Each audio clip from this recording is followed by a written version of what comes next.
My son's wife called me on a Tuesday afternoon to tell me she had sold my father's woodworking shop. She sounded almost cheerful about it. The closing was this morning, she said. $62,000. I already deposited it into the joint account. I didn't say anything for a long moment. Then I started laughing, and I could not stop because that shop had been sold 18 months ago, and the number she quoted wasn't even close. Welcome. I'm glad you're here. Stay with me until the end, and drop a comment telling me what city you're watching from. I want to see how far this story travels. My name is Hugh, and I'm 58 years old. I spent 30 years as a civil engineer, most of it in the same mid-sized firm outside Columbus, Ohio. I am not a dramatic man. I don't raise my voice at dinner tables or send angry emails at midnight. My late father used to say I was the kind of person who let water find its own level. Patient, quiet, willing to wait for things to settle. It was a compliment the way he meant it. I've tried to take it that way my entire life. But I am telling you this story because patience has limits, and sometimes water doesn't settle. Sometimes it floods. My father, Raymond, no, I'm sorry. My father's name was Bernard. Everyone called him Bern. He was a machinist by trade and a woodworker by calling. The shop behind his house in Marysville had been his from 1974 until the day he died. 3,000 square feet of organized chaos, band saws and lathes and router tables, and 40 years of accumulated jigs and fixtures hanging on pegboards above every workbench. The smell of that place, sawdust and machine oil, and the coffee he kept in a dented percolator on the corner shelf, is the smell of my entire childhood. He built furniture, dining tables, rocking chairs, cabinets, bed frames. He sold some of it, gave a lot of it away, kept the pieces he was most proud of. When my mother was alive, every room in their house had something Bern had made. After she passed in 2009, he kept making things because he said the shop was the only place he still felt like himself. He died in the spring 3 years ago. Congestive heart failure.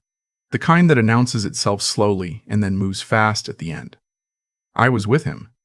My son, whose name is Wade, my son was not. That absence is where this story really begins, though I didn't understand that until much later. Wade is 31 now. He was always a decent kid growing up, a little soft in the way that kids who never heard the word no can get, but decent. He played baseball, made reasonable grades, had friends I liked. I thought I knew him. He married his wife, her name is Shauna, about 4 years ago, and I want to be careful here because I have thought about how to describe Shauna for a long time. The fairest thing I can say is that she is a woman who has always known exactly what she wanted and has never once confused that with what she deserved. When I brought Wade home to meet Bern for the first time, my father grilled hamburgers in the backyard and showed Wade the shop. Bern was proud of that shop the way some men are proud of their cars or their lawns. He wanted to share it. Wade nodded at the equipment and asked polite questions and clearly had no idea what he was looking at. That was fine. Not everyone loves woodworking. But when Bern asked him what he thought of the hand-cut dovetails on the cabinet he'd just finished, Wade said, "That's cool, Dad. Must have taken a while." And he was already looking at his phone. Bern didn't say anything about it on the drive home, but when I came back alone the following weekend, he mentioned, quietly, that Wade seemed like a young man in a hurry. I should have asked him what he meant by that. I didn't. Shayna started coming around more after we got engaged. I mean, after Wade and Shayna got engaged. I'm sorry, I still mix up my own timeline when I tell this story. She was charming in the way that people are charming when they are performing charm rather than feeling it. She complimented Bern's furniture in a way that sounded like appraisal. She asked how much the dining set had sold for at the last craft fair. She asked whether the property behind the house was part of the same parcel or a separate lot. She asked these things pleasantly, conversationally, folded into other topics, and I watched my father answer her with the openness he showed everyone and thought nothing of it. At the wedding rehearsal dinner, Shayna pulled me aside and said she hoped we could be close, that she'd lost her own father young and was looking forward to having that presence in her life again. I believed her. I am embarrassed to admit how completely I believed her. But I was lonely too. My wife had left 8 years before, and Wade was my only child, and I wanted the family thing to work. The first time Shauna mentioned the shop directly, it was about 6 weeks after the wedding. She and Wade had come for Sunday dinner, and Bern had gone to bed early because he was tired more often by then. She asked me, just the two of us at the kitchen table, whether Bern had ever thought about retiring, about simplifying. "He's what, 76?" she said. All that equipment, all that liability if something happened to him out there alone. Has he ever thought about what he wants to do with it eventually? I said he'd probably work until he couldn't, and then he'd figure it out. She nodded thoughtfully, the way you nod when someone gives you an answer you've already decided isn't satisfactory.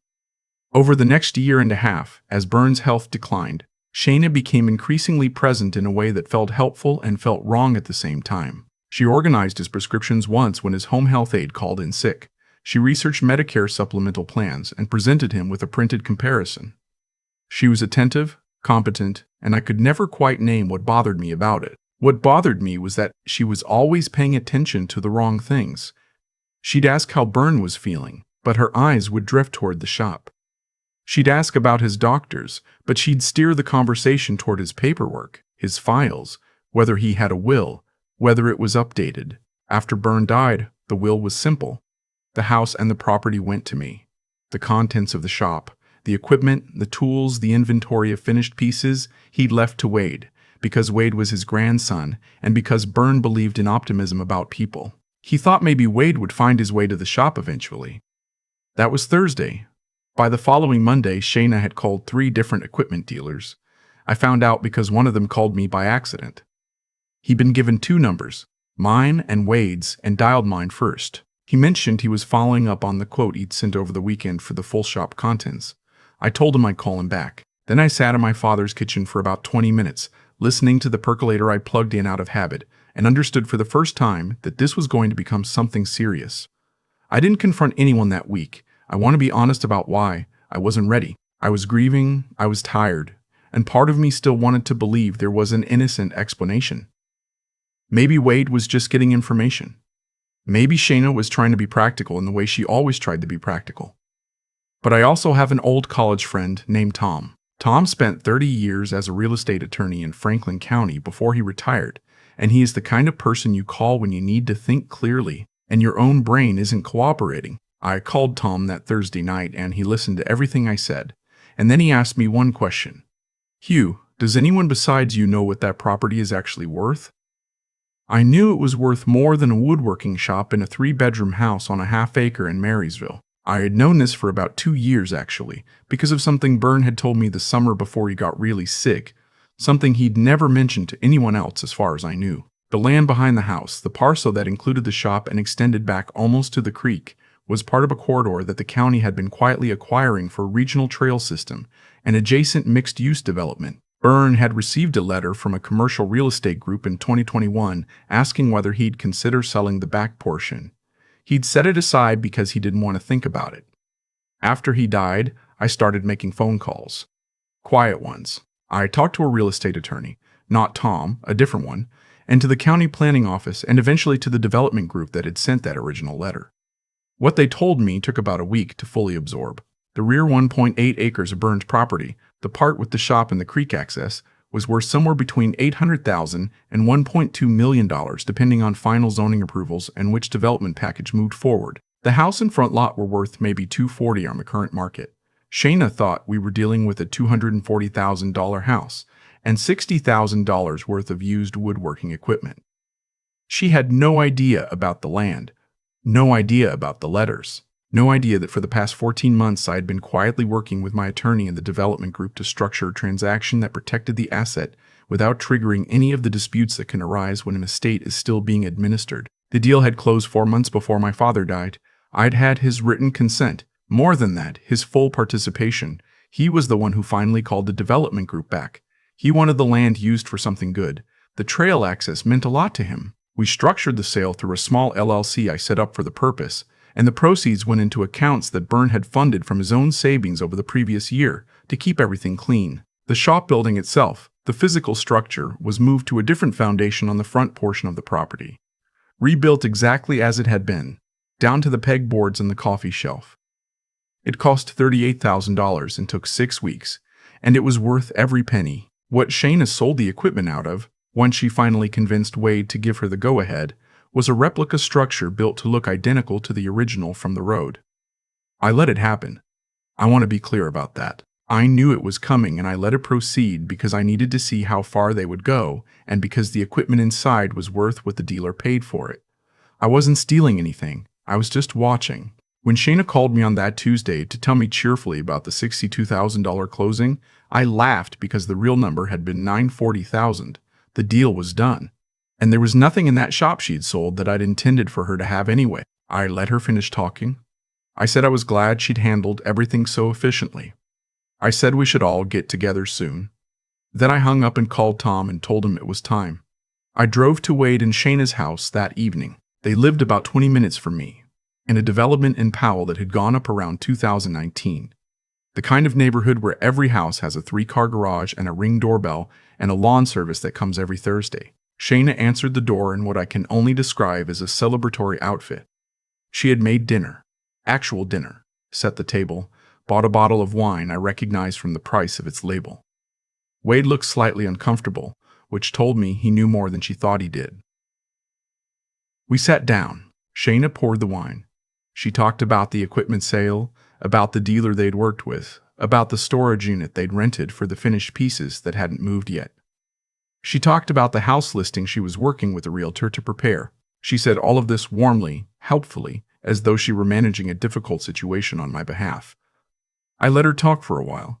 Then I put my wine glass down and said, "Shayna, can you walk me through how you calculated your basis for the property?" She looked at me. "The basis?" "Your cost basis for the sale. For tax purposes." There was a slight pause. The house appraised at $240. The equipment brought $62. So we're looking at just over $300,000 total, between Wade's inheritance and the house when it sells. What about the rear parcel? She kept her expression neutral. The lot is included with the house. Which lot? Another pause, slightly longer. The lot the house sits on. The property records show 2 separate parcels, Shayna. The front parcel with the house is 0.42 acres. The rear parcel is 1.8 acres. They have different tax IDs. Did your realtor pull the full parcel map? Wade put down his fork. He was looking at Shayna now. "I'm sure it all comes through with the house sale," she said, but some of the warmth had left her voice. I reached into my jacket and put a folder on the table. The rear parcel was sold 14 months ago.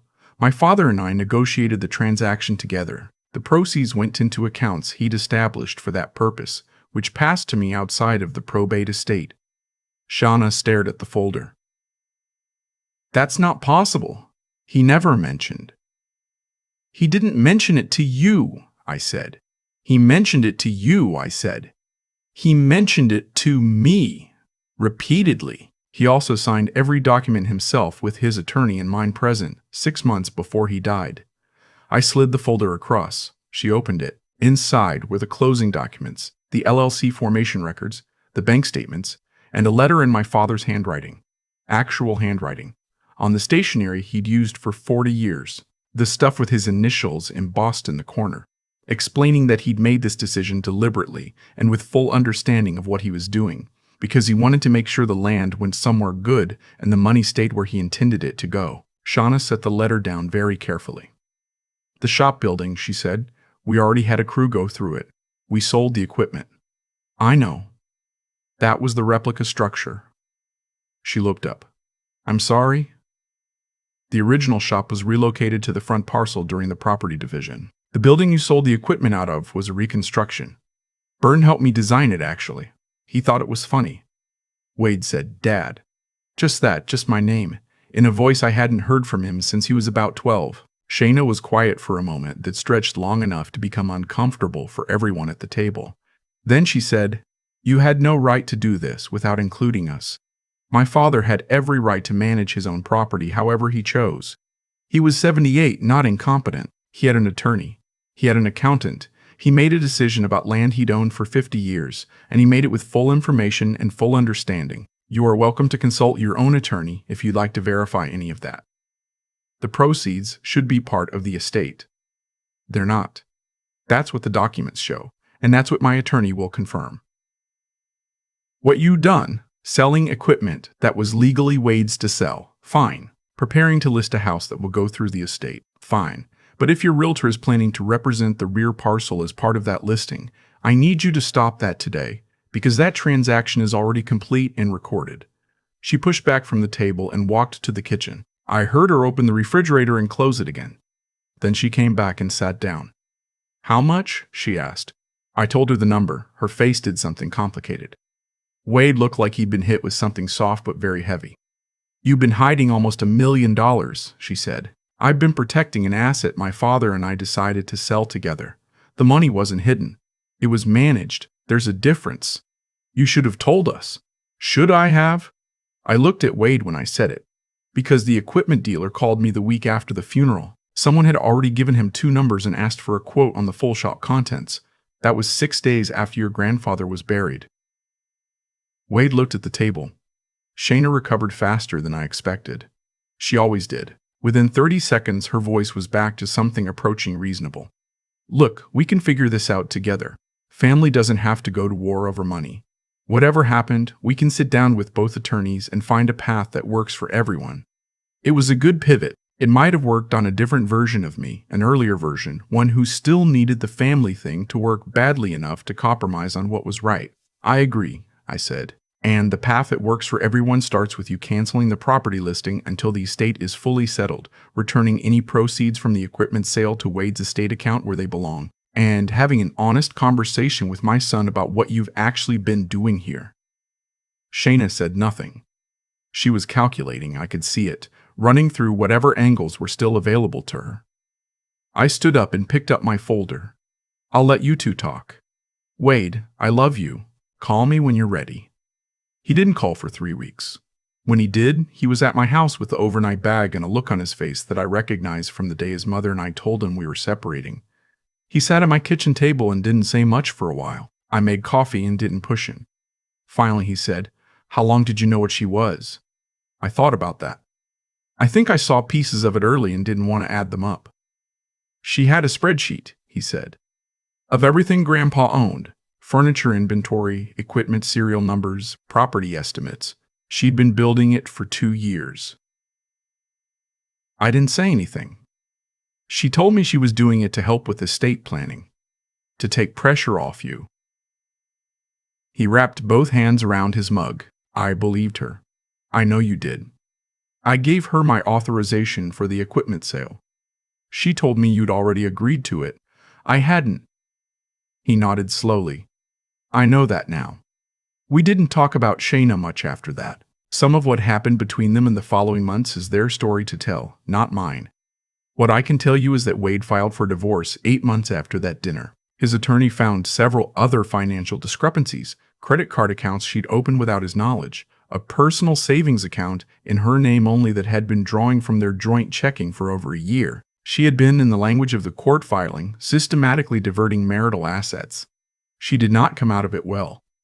What I want to tell you about, though, isn't the legal proceedings or the settlement or any of that. I want to tell you what happened with the money from the land sale, because that's the part of the story that I think about most. My father was very specific in the letter he wrote about what he hoped would happen. He'd grown up in Marysville. He'd watched the town change over 50 years, watched the downtown thin out, watched the young people leave.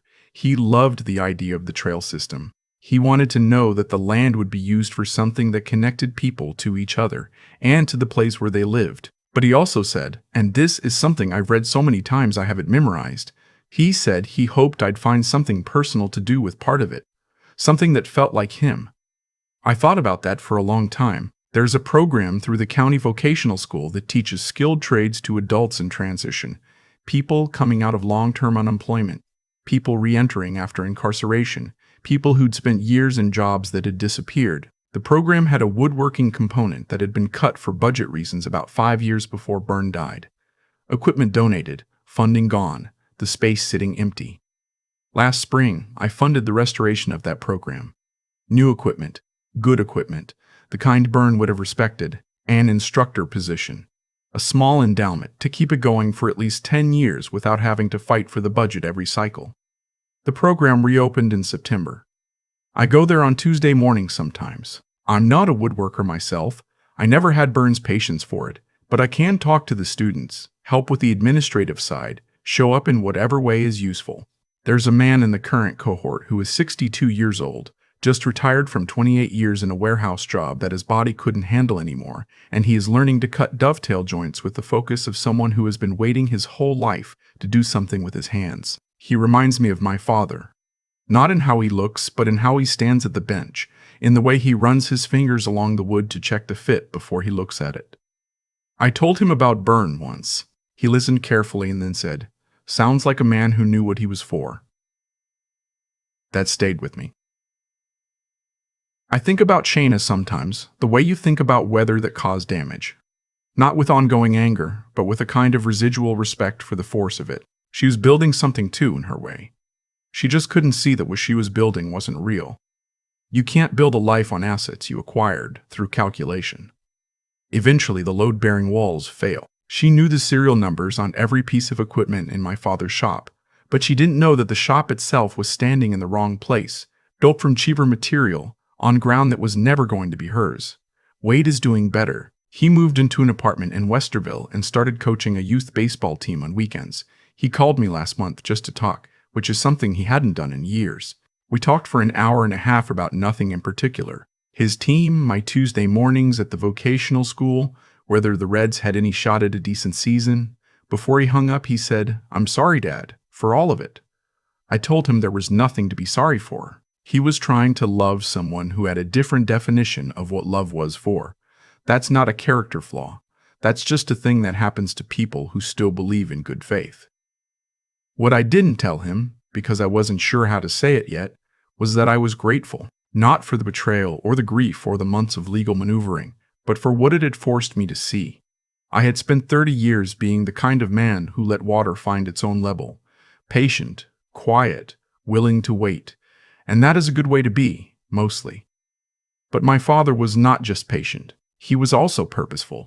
He knew what he was building and why, and he kept building it until he couldn't lift the tools anymore. I am 58 years old. I have more years behind me than I sometimes want to count, and more ahead of me than I sometimes want to count, and more ahead of me than I sometimes remember to appreciate. I have a son. I'm still learning how to talk to. I have Tuesday mornings in a woodworking shop that smells almost right. I have a folder of documents that proved what my father and I built together was real and solid, and couldn't be taken by someone who only ever knew how to take. The real inheritance wasn't the land or the money or even the shop. It was knowing the difference between what something is worth and what someone will pay for it. My father taught me that one Saturday morning at a time, in a shop that smelled like sawdust and coffee and 40 years of making things that lasted. I'm still learning to build like that. But I'm getting there. I've thought a lot about what made Shayna the way she was.